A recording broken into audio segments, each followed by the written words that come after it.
In the crucible of an untamed earth, where time itself was young, the saga of humanity was yet to be written. On this vast, primordial stage, a journey was beginning. The first steps were taken, not merely across land, but away from the edge of extinction, driven by a will to endure. This was a world of giants, a realm of profound danger and breathtaking beauty, where survival was a daily struggle, and the future of a species, embodied by the next generation, hung by the most delicate of threads. But within these fragile beings, a quiet revolution was stirring. A new force was beginning to shape their destiny. And in a flash of brilliant inspiration, a spark not only of flint against stone, but of a mind awakening to its own power. Fire, it was more than warmth and light, it was the birth of the hearth, the center of community, a beacon against the infinite darkness. Intellect, once sparked, now burned brighter, compelling coarse hands to see not just a rock, but the promise of a tool within. With each deliberate strike, they were not just shaping stone, they were shaping the future. The world was no longer just a place to endure, but a landscape to be understood, a pantry of resources waiting to be unlocked by ingenuity. Yet, this growing awareness brought with it a new perception, not just of the earth below, but of the vast, ominous skies above. For in this world, humanity was not the apex, they were prey. And from the heavens descended a terror, a winged nightmare that dwarfed all other fears. Against such overwhelming power, their nascent tools and budding communities seemed utterly insignificant. Instinct screamed one command: flee. Survival meant seeking refuge in the shadows, in the hollows of the earth. The chase was relentless, a brutal reminder of their place in the natural order. To be seen was to be hunted, to be exposed was to perish. And so they ran, a desperate flight for survival across the unforgiving plains, a testament to the will to live. The terror was absolute, a shadow that consumed the sky and threatened to extinguish their fragile flame forever. It drove them deeper into the darkness, scattering tribes and shattering the fragile peace they had built. In the sanctuary of a cave, a moment of reprieve here, the bonds of family became the last line of defense. But hiding was not a solution, it was a delay of the inevitable. The threat remained, a constant monarch of the skies. This relentless pressure, this omnipresent fear, would become the very catalyst for their greatest evolutionary leap. For within the huddle of the hunted, a new kind of courage began to smolder, one born not of muscle, but of mind. They began to observe, to learn to see the predator not as a god of destruction, but as a creature with patterns, with appetites. And in this observation, the balance of power began its subtle, seismic shift. It was here, in the face of annihilation, that humanity decided not just to survive, but to fight back.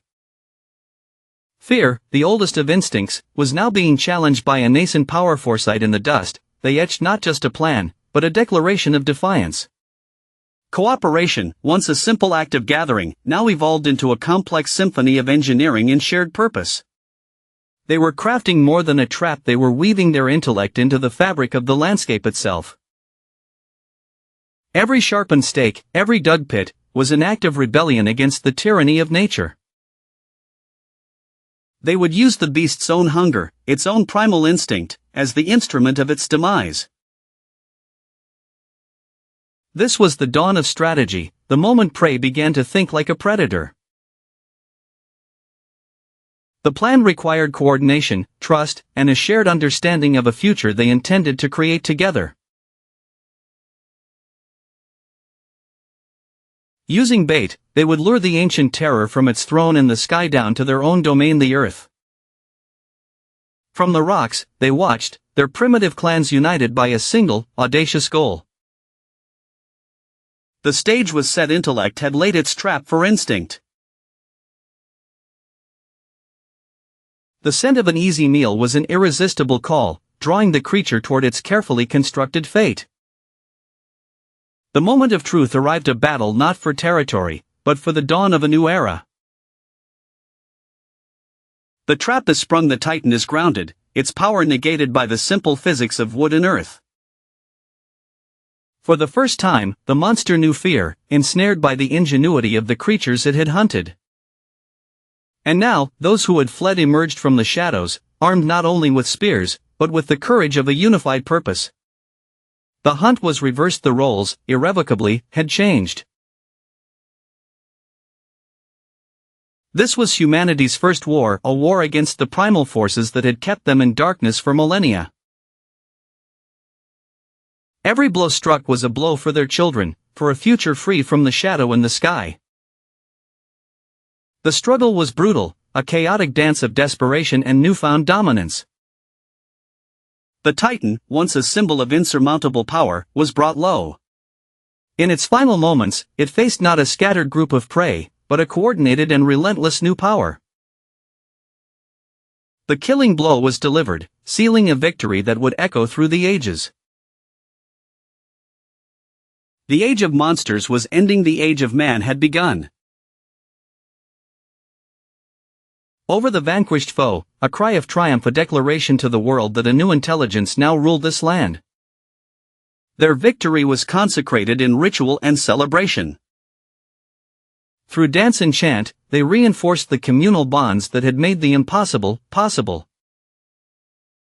The spoils of their great victory were shared, nourishing the tribe and securing the promise of its future. This was more than a meal, it was a communion, a shared experience of triumph that would become the foundation of culture.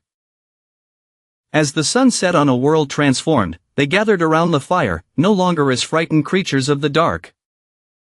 They were architects of their own safety, masters of their own small flame of civilization. The victory brought not just meat, but knowledge, a lesson in their own potential, a story to be passed down through generations. And so the community grew stronger, their celebration a testament to the power of unity. In the songs of the cave and the dances around the fire, the first histories were told. Under the vast, silent gaze of the cosmos, they found their place, a small circle of light and warmth in the immense dark. This was the dawn of consciousness, a new chapter written in fire and stone. And with this new dawn came the birth of something beyond survival, the capacity for wonder, for art, for meaning. The long march had just begun, but they no longer walked in fear, they walked forward, into the sunrise of their own making.